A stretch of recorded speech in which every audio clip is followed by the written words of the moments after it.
Hi everyone, this is interpreting laboratory results. There's no specific reading assigned to this information, but it is information everyone needs to know. And the information we're covering is in your lip and cot advisor under diagnostic tests. These normal ranges are things you need to know and memorize, so however you learn best, whether that's note cards or however you do it, you'll want to know the normal range for these lab values. So first I want to start out by saying that different laboratory companies and different lab reference books may have slightly different values listed as normal values. And I want you to listen to that again, because I'm going to hear you say, but that doesn't match what I'm seeing everywhere else. I feel like every semester people are like stressed out because we gave you something and you're seeing it something else somewhere else, and that's okay. So we're going to use these values as normal values. When you are reviewing labs at your facility where you work, you'll go by their stated normal. For learning and testing, you will go by lip and cot diagnostics and this PowerPoint. Remember that you need to interpret lab results along with other assessment data that you've gathered to make conclusions regarding your patient's conditions. Also, normal lab values may differ depending on gender and race or ethnicity. Here are the learning objectives for this section. Please take a moment to review each one of these. If you can speak to these and apply these to your nursing practice, then you have accomplished your learning for this chapter.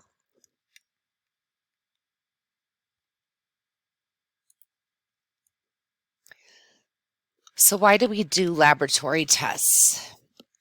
They're done on patients to determine the presence of various disease processes or to identify values that may be abnormal and leave a person at risk for development of a medical condition.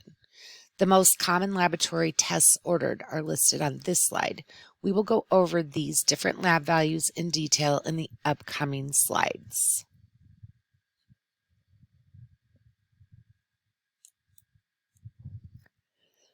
One of the most common test groupings ordered by a physician is a complete blood count, or more commonly referred to as a CBC.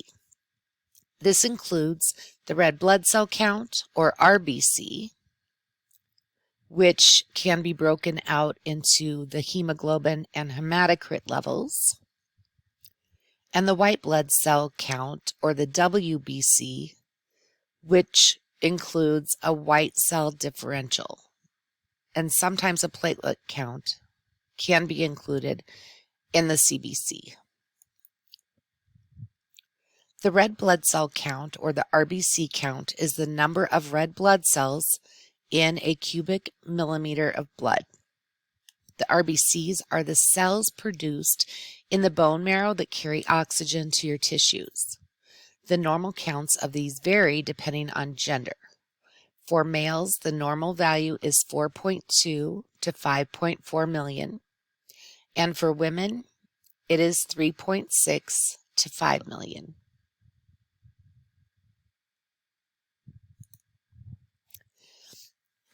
An increase in the red blood cell count could be attributed to living at a high altitude because the body demands greater oxygen carrying capacity. Or patients who are dehydrated, they may also have a higher count. But is it really a higher count, or is it because they have a higher concentration of red blood cells because they have decreased volume? I hope that makes sense. A slightly decreased value is usually monitored. It can be due to poor nutritional status or overhydration. A significant decreased value needs to be investigated with a possible intervention like a blood transfusion. Significant blood loss can occur after a major surgery or during a major surgery when you're actively losing blood, or if someone has an undiagnosed disease or condition like colon cancer where you could have a bleed and not know it. You can also have a low red blood cell count with the use of chemotherapy. A person with a significant low RBC will have symptoms of, I just want you to stop and think before we read those symptoms. If you have low red blood cells and your red blood cells are carrying oxygen around for you, what do you think the symptoms are? And I'm sure you already came up with them. They are fatigue, shortness of breath or dyspnea, and being pale in color. Your nail beds will be pale in color too. Everything's pale. A decrease in red blood cells is usually, if you have a red blood cell decrease, it will also include a decrease in the hemoglobin and the hematocrit levels.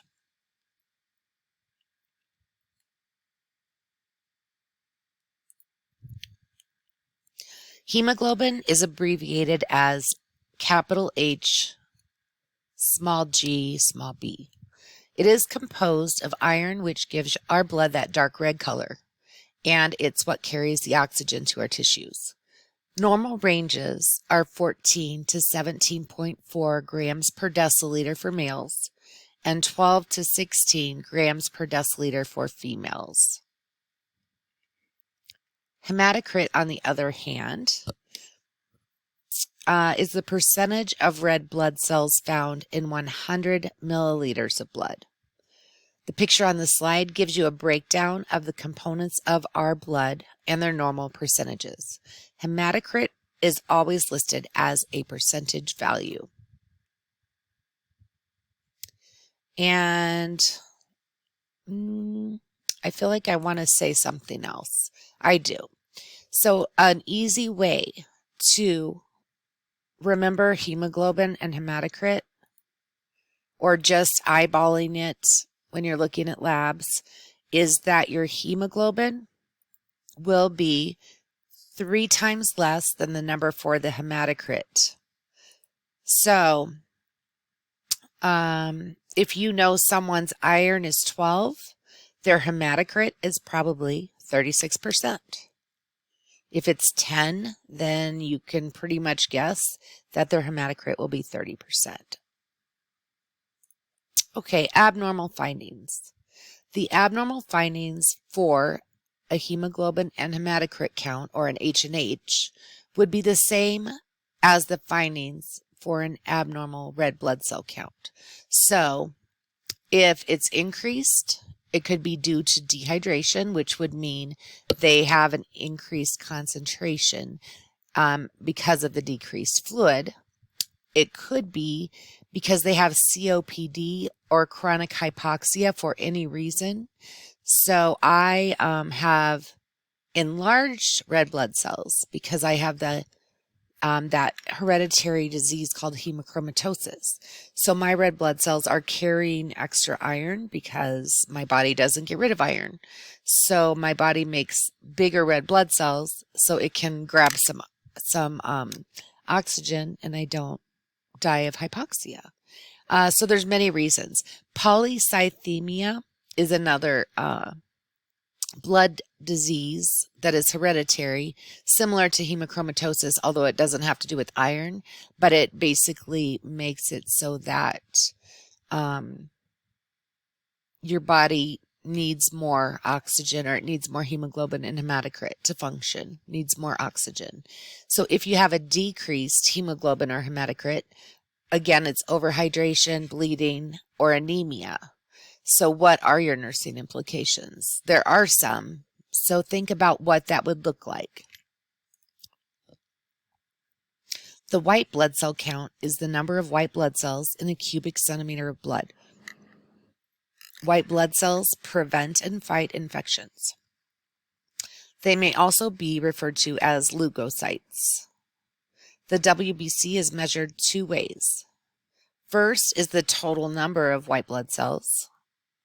So your normal range for the total number of white blood cells for adults is 5 to 10,000 millimeters of, I don't even know, double M squared or cubed. It's a cubic centimeter of blood. The second way is that we break it down for a more differential measurements. And details of that will be coming up on our next slide. You'll want to know this because it's part of how physicians are going to, or advanced practice healthcare providers are going to do their differential medical diagnoses, and we can anticipate what we think our patients' treatments will be based on the WBC differential.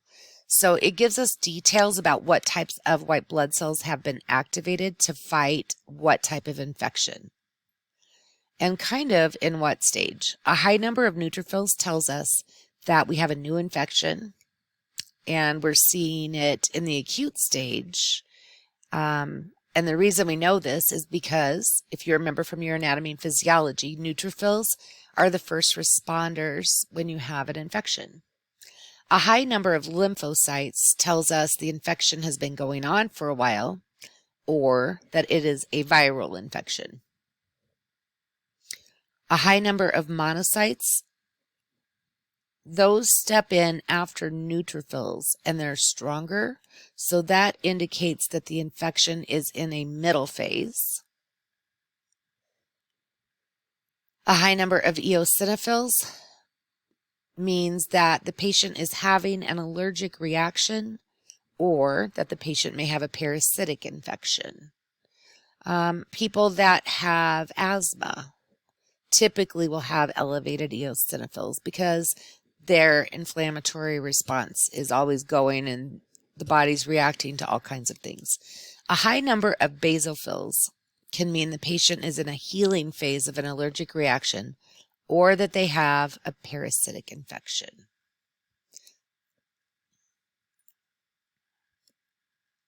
A high white blood cell count means the patient has an active infection, inflammation, tissue necrosis, or an allergic reaction of some sort.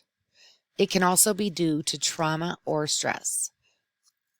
A low white blood cell value may be due to certain medications, bone marrow problems, chemotherapy, dietary deficiencies, overwhelming infections, which we call a left shift, meaning your blood cells have gone from normal or high to now shifted to the left to the low end. And that's usually not a good sign. It means your body has used up its white blood cells trying to fight off this infection. So if you see someone's blood cells go from high to below normal, that may not be a good thing. You can also see high white blood cells after radiation therapy. A markedly low white blood cell count should be addressed, as this leaves a person vulnerable to infections. And remember, we've talked about this before. That's called neutropenic precautions, when someone's white blood cell count is so low that they cannot fight off an infection. So think about your people that have, they're having chemotherapy to kill their white blood cells because they have leukemia. So we're killing them on purpose so that we could do a stem cell transplant. But while we've killed those white blood cells, we need to keep that person basically in a bubble because they're susceptible to everything because they do not have white blood cells to fight off an infection. So there's your nursing implications. So we'll probably learn way more about that, but just so you know, neutropenic precautions, you're going to wear a mask and a gown when you go into those rooms. Hopefully you're not going to have patients that have other infectious processes that are going to be contagious, but you're going to have to make sure you do great hand hygiene, wear all of the PPE. The patient cannot have any raw foods because they could be contaminated with bacteria that they won't be able to fight off. They also can't have flowers. So no live plants, no flowers, and all of their food has to be cooked. We really limit visitors, all the things to protect their immune system. Platelets are cellular fragments, and they're necessary for blood clotting. When they're activated by trauma, our platelets migrate to the site of the injury where they become sticky. And when they're sticky, they start adhering to the injured site and help to form a fibrin clot or a scab. These are also called thrombocytes. So you'll hear them called platelets or thrombocytes. Normal values are 140,000 to 400,000. Sometimes you will see it 100,000 to 450,000. Just know that we're not going to give you a range that's super close to normal so that you will be able to see if someone has elevated platelet counts or whatever counts or decreased. So if a patient has a value under 50,000 or over 1,000,000, we call that a critical lab value. I talked to you guys about that in lab this week when we were talking about patient safety goals with JACO or the Joint Commission. And it's part of improving healthcare communication amongst the healthcare team, because a critical lab value is a value that, if not actioned, could be severely detrimental to a patient's health, up to and including mortality. So if it's under the lower end of the critical value, then a person is at risk for bleeding out, which makes sense because our platelets help our blood to clot. If we don't have enough platelets, we're not going to clot. And if it's over the critical lab value, then they may form clots or embolisms and have an embolic event like a stroke or a pulmonary embolism, either one of which could kill the person or disable them for life. So a high platelet count could be associated with living at high altitudes, strenuous exercise, and some oral contraceptives. So those of you that have taken oral contraceptives, as you get older, your gynecologist will start discussing with you alternatives to using oral contraceptives, because one of the risk factors for oral contraceptives can be blood clots, and this is why. A low platelet count could be due to iron deficiency anemia or any malignancy, bone marrow problems, certain medications, blood loss during a hemorrhage, chemotherapy, and dilution of large volumes of blood transfusions that don't contain many platelets. Okay, I got to take a drink. A metabolic profile, or I usually call it a metabolic panel, can also be ordered for your patient. Let me see. I guess it can be called all those things. An SMA-12, I've never seen that, but I guess you could see it. Or a chemistry profile, Chem 12. I have seen Chem 12, Chem 7. Complete metabolic panel, basic metabolic panel. So those are all the different terms you might see it referred to as. So these are the different things that are measured in a metabolic profile. It doesn't always include all of these, but it can. So albumin measures the total protein in your blood. We've talked about that when we were discussing protein-bound medications and how it's important to know your albumin levels and your protein levels in your body. Bilirubin is a byproduct of red blood cell breakdown in the liver. BUN, or blood urea nitrogen, we'll go over in detail pretty quickly. Calcium, carbon dioxide, and chloride are self-explanatory, I hope. Creatinine is a byproduct of muscle tissue metabolism. We'll go over that in detail coming up as well. We will also go over glucose, potassium, and sodium. LDL and HDL are cholesterol levels, and AST and ALT measure the function and condition of the liver. So you could see, we call these fish diagrams. If you see this in a chart, different nurses and physicians use these little diagrams to write down the different lab values. It's used in the ICU setting. I will tell you, I've never used it. So you can see on the right, starting from the left, going across, you have sodium, Na, and in this case, the value is 140, which is right in the middle of normal. Chloride is 105, also in the normal range. Bun is 18, normal.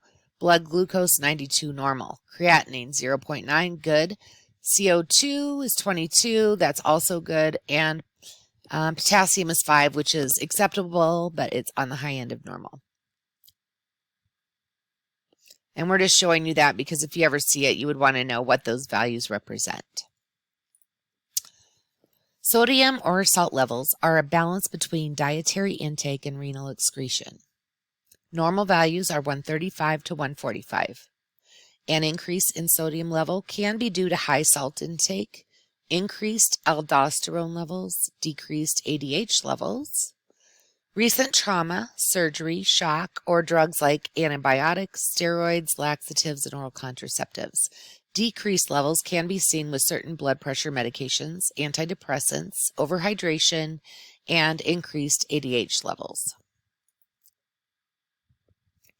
Potassium is the major cation within the cell.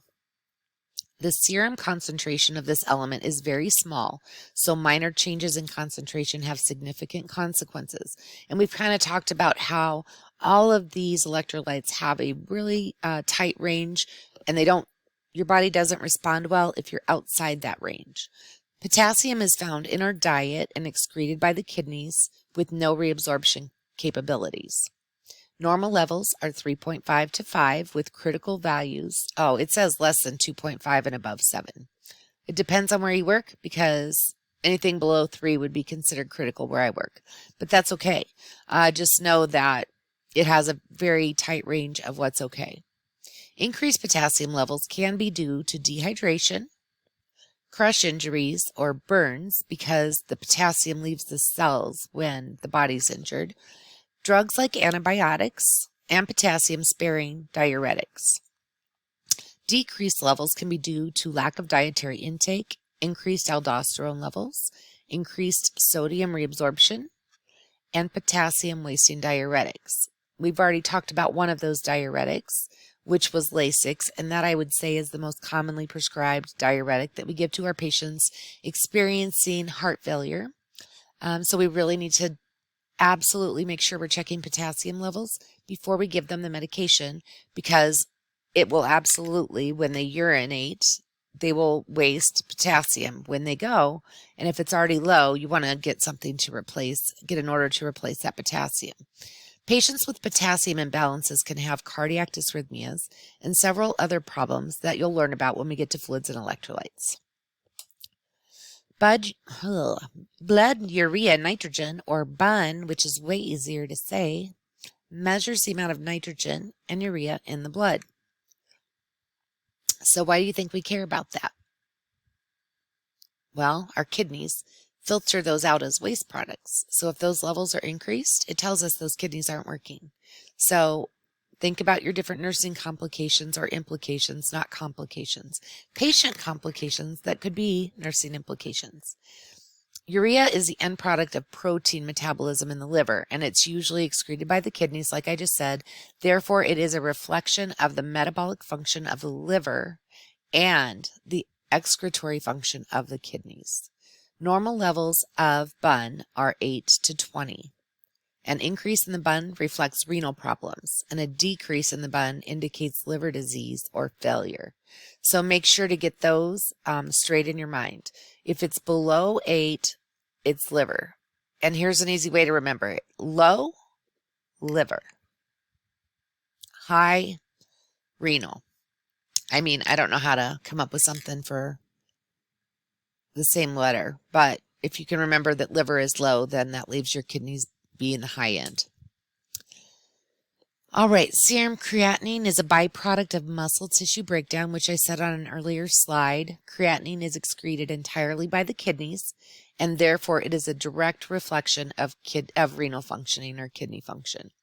Normal lab values for men are 0.6 to 1.2, and women are 0.4 to 1. An increase in the creatinine level reflects renal disease, most likely due to decreased I'm going to just say GFR, glomerular filtration rates. From now on, that's GFR. The bun is interpreted with the creatinine level to assess kidney functioning. If both are elevated, then it indicates compromised renal function. An increase in creatinine level can be due to some blood pressure meds or antibiotics, but most likely it's due to a kidney problem. Now we'll move to blood glucose. Glucose levels are a reflection of sugar in the bloodstream.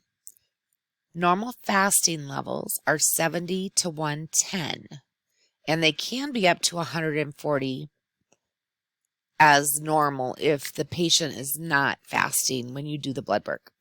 Increased glucose levels can be an indication of the presence of diabetes mellitus, but it can also be due to stress or some drugs like antidepressants or IV fluids containing dextrose.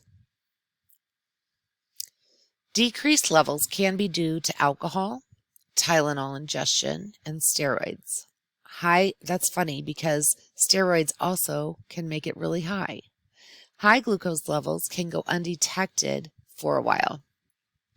And when I say they can go undetected for a while, I mean the patient might not be exhibiting symptoms that concern them enough to get it checked out.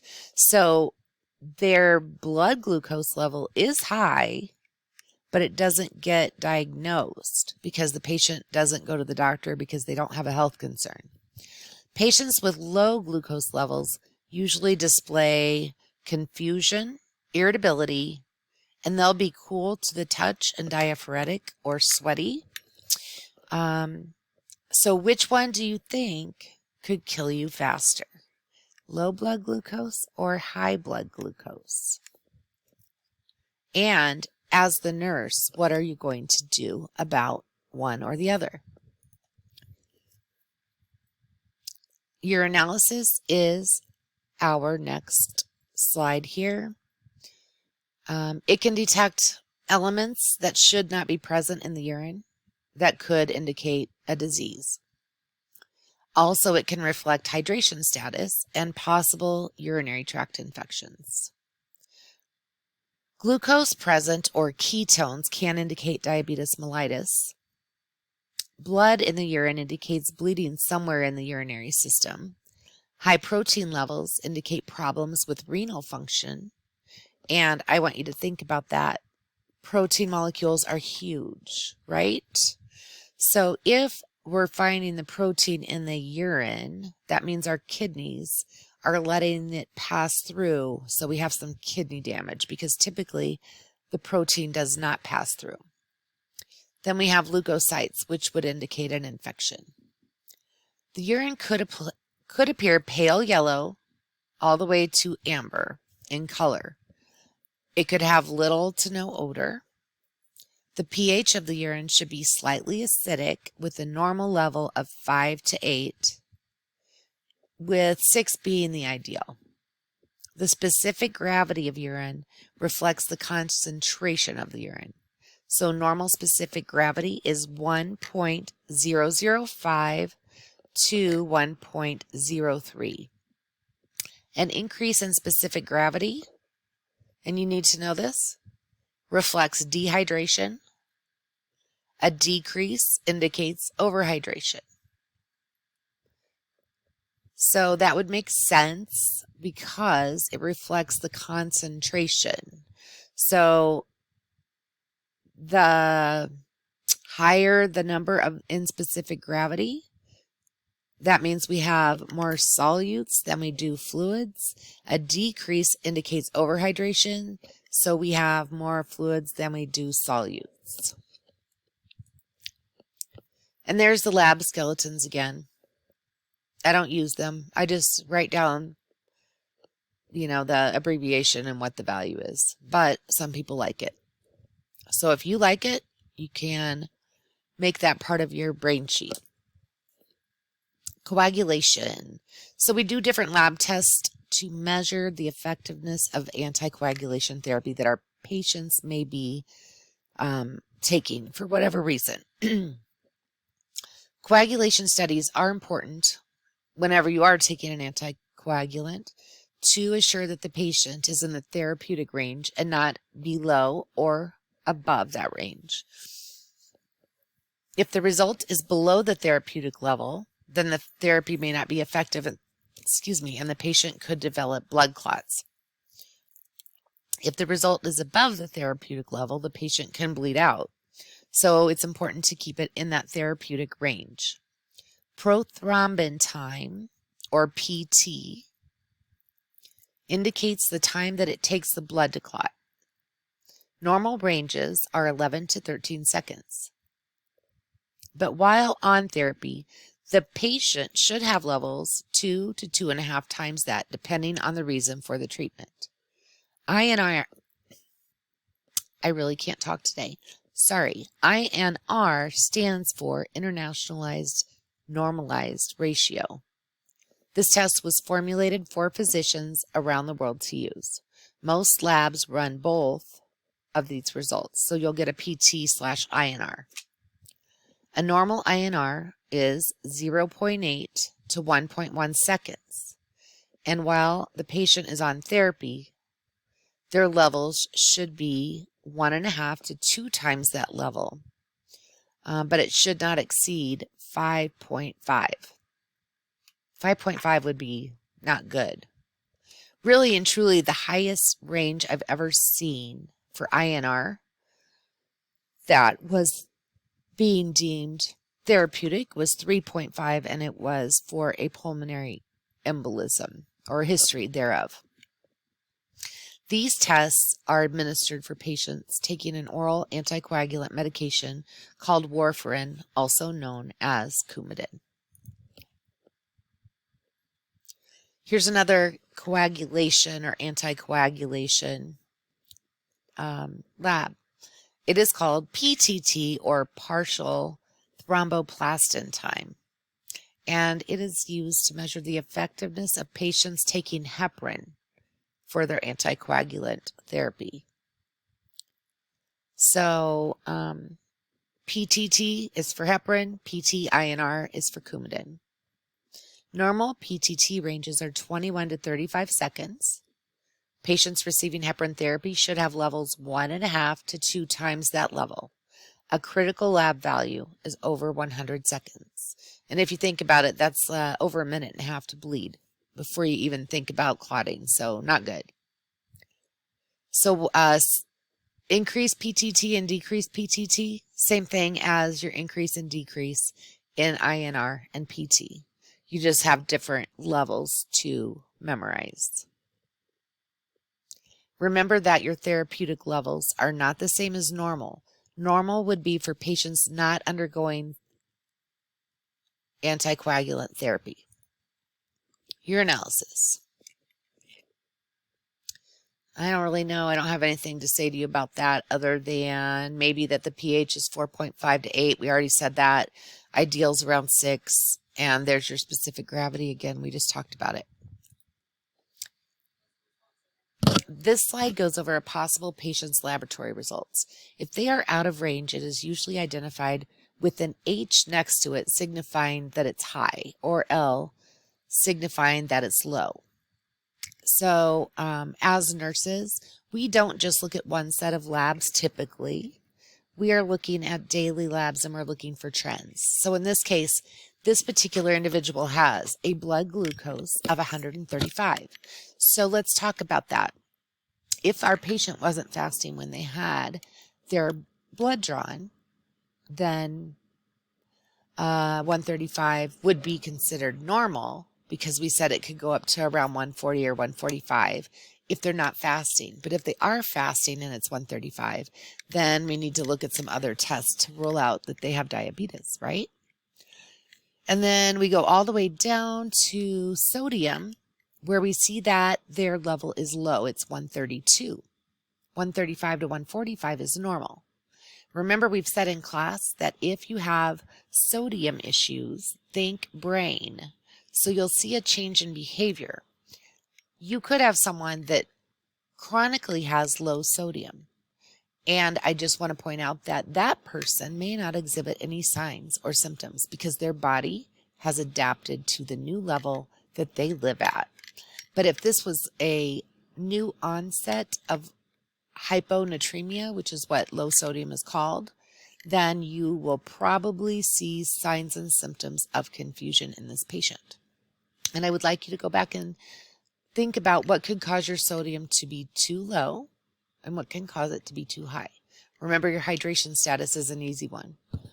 So if you're overhydrated, you're going to have not enough sodium compared to the amount of fluid in your blood. And if you're dehydrated, you could have too much sodium. Then let's move on down to calcium. That calcium level is very high. So that would be called hypocalcemia, not to be confused with hypokalemia, which is when your potassium is low. So let's think about why or what you would see in your patient that has that high of a calcium level.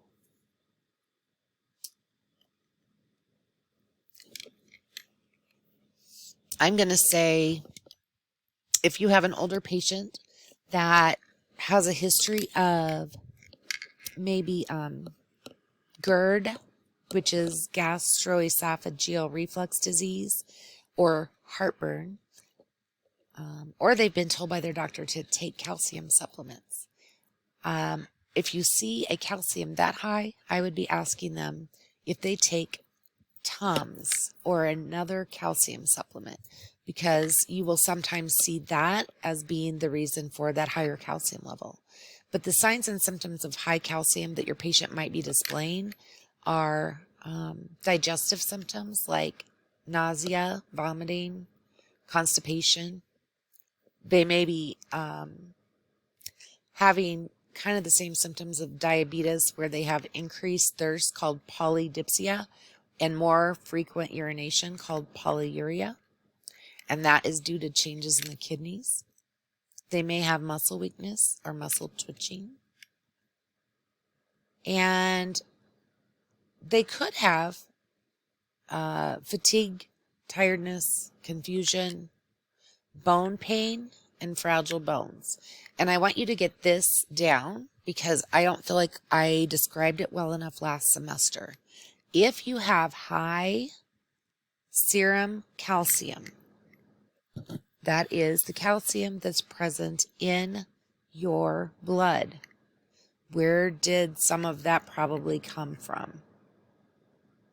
It came from your bones or your patient's bones.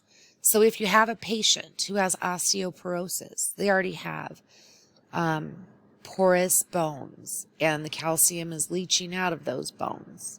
What do you think happens to them? Well, first of all, what do we tell them to do?